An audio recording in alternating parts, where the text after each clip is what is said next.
And can you hear me? I can hear you, Bob. Okay, great. One thing a lot of people don't know is that you used to be a pilot, and I guess you got your pilot's license when you were pretty young. You know, Bob, it's actually when you first start into your flight school, you'll get into the first part of it, and what happens is when you'll have usually average of about 20 hours or so, but for myself, I was lucky I did it in 10 hours. And they'll always tell you that moment you won't know when it will come. You'll think this won't be the day. And what it's called is you solo, and that's when you fly for the first time for yourself. It's called your student's pilot's license. And I remember a long time ago, just like it was yesterday, I had really flown a couple of times out before, not that great. And the next time I came out, we were in conditions really that were just on borderline. It was unfavorable to fly. It was a little bit of a rain coming, which is not good for a small Cessna single-engine plane.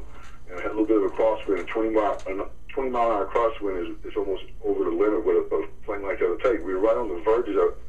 So I just thought for sure that day I went solo. And my pilot instructor, Jerry Stevens, I remember I land, and he says, pull over to the side, and what they do, they get right out there on the landing strip and they watch you. So I let him out, and I took off.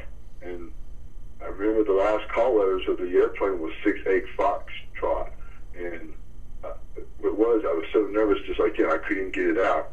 But I'll never forget it, Bob, for the first time, and I was a teenager.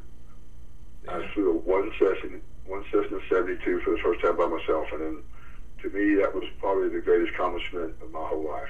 Wow, yeah, that's incredible.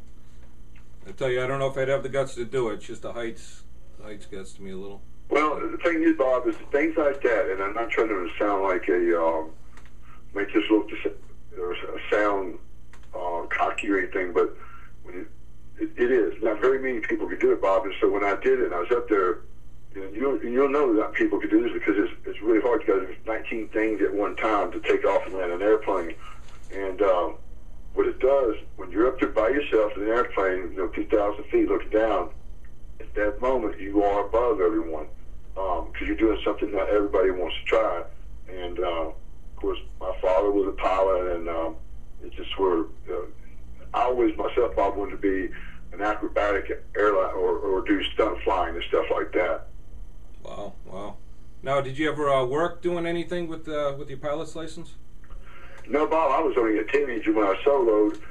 By the time I got out I was in flight school, it wasn't probably a year after that I got into wrestling, and I didn't have a chance to do any type of flying for money.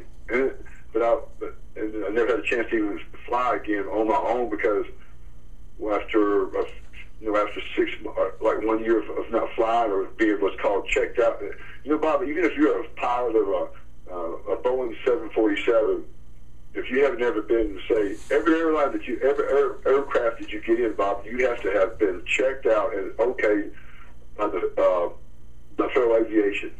Someone that's guided and has got able to say, okay, Bob Moran has flown this Cessna 172, he's okay to fly. But if you've never flown one, which everyone usually does, but if you haven't been checked out one in 1 year, you're not allowed to take off in the aircraft. Wow, wow. So it's a real tough deal to get into. So I was getting into it. Now I'm 50 years old. I don't think I'm going to be flying an airplane. No. Now, question for you. Now, how old were you when you actually got involved with wrestling? Bob, I was just as a teenager, be 19 or 20 years old. And what it was, I was in a gym in Memphis working out, and just a real quick education for people that don't know about wrestling. A long time ago, Bob, before there was the WWF or things like that, there was to the United States, there were probably 15 or 20 little small territories, and Memphis had one. It was called Memphis Championship Wrestling, and all the guys that you would hear of, like Randy Savage, Hillbilly Jim, those guys that were there a long time ago, Lady Poffo, Jake Roberts, all them, they worked the Memphis territory, Hulk Hogan. And then I met these guys in the gym, and they said, what do you think about doing? Well, I had an opportunity I had a scholarship offer at a small college, and I was thinking about going get that, and maybe after 2 years of college, I might make it in the NFL. And they said, man, at that time, Bob, the money at the NFL, this was 2 million years ago, it wasn't that great of money, especially for someone like me who was scheduled to be. It's been hard for me to make it anything probably more than an offensive lineman. I'm not knocking offensive linemen. Back in those days, a good paycheck for them was $50,000 a year. And they just said, you can make this in wrestling. Well, just like a lot of people, Bob, I married young, had a child young, and my wife was pregnant with a child coming. I didn't have 2 years to go to college. This seemed like an opportunity that I could get in right away. I wasn't a wrestling fan, haven't watched wrestling since I was probably in the 3rd or 4th grade. Didn't know anything about wrestling, but I knew it was an avenue to make money. And that's how I got into it.